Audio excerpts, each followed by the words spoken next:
Morning Futures exclusive, live from the southern border in Texas, where he is up close and personal with the issues. The chairman of the House Foreign Affairs Committee, Congressman Michael McCaul. Chairman McCaul was one of the 107 House Republicans to join 207 Democrats in voting to keep funding the federal government through early March without new border funding. Mr. Chairman, always a pleasure. Thank you for joining us. Oh, thanks for having me, Maria. So why did you do it? Why did you kick the can down the road and continue funding this government when you are up close and personal at the border and you see the devastating impact? Well, I didn't kick any can down the road. I didn't want to take my football and go home and not play on the football field. You can't win the game if you're not on the field. And the fact is, it would jeopardize our military readiness at a very dangerous time, our veterans. And you know what? I was with our Border Patrol all day yesterday. For me to come home and tell them, we're not going to give you your paychecks to do your job, that's just insulting. What we need, Maria, is about a month to get this right. We want to get a border security package. We didn't have it in agreement. And that's unfortunate. The whole process should have been done a year ago, but we had to make a decision where we were. I think we made the responsible decision. Going home with their football and not being on the field doesn't solve anything. All right, fair point, Mr. Chairman. Let's talk about what you're seeing up close and personal there at the border, because we're talking about murder, we're talking about fentanyl poisoning, we're talking about 10 million illegals coming into America on President Biden's watch. What can you tell us? What have you learned? It's gotten worse. First day in office, he rescinds the very policies that were working, that I worked with in the Trump administration, that being remain in Mexico, migrant protection protocols. That was a direct cause and effect, as Border Patrol Chief Ortiz told us. Once that policy was rescinded, then the magnet pull factor came in, bringing 8 million encounters at the border, 300 on the terror watch list, for God's sakes. When I chaired Homeland, that would be a big red flag. The FBI director said as much. And then, sadly, we had two mothers testify for our committee who lost their loved ones. One to fentanyl.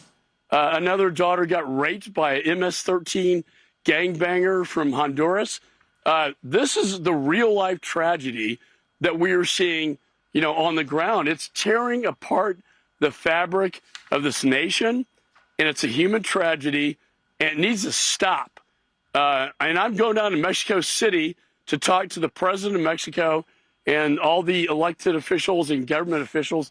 Stop sending fentanyl into the United States. Stop the flow of migrants into the United States. But we can't effectuate the Trump policies that had worked so well without Mexico's cooperation. And that's why I'm going down there.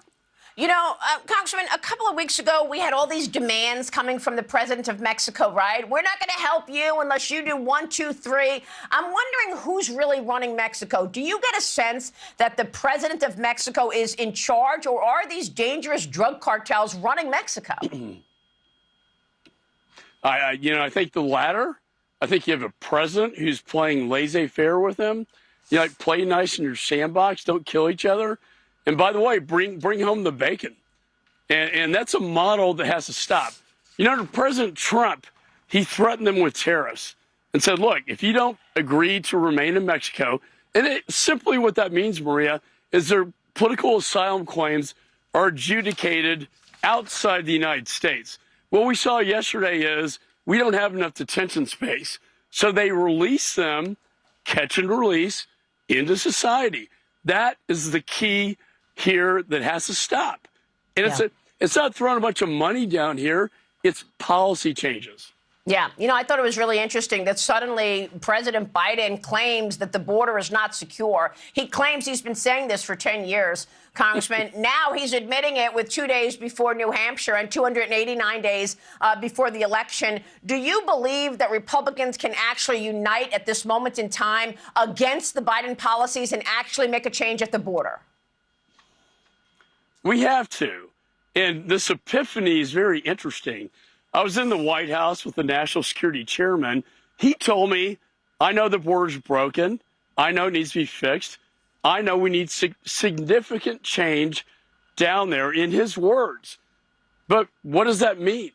I told them what it means, and that is change the policies, go back to the policies that were working under the prior administration where we were actually securing this border. It's not rocket science. We can get this done, and Republicans will stand together. But you know what? A lot of Democrats agree with us, and they know the maps.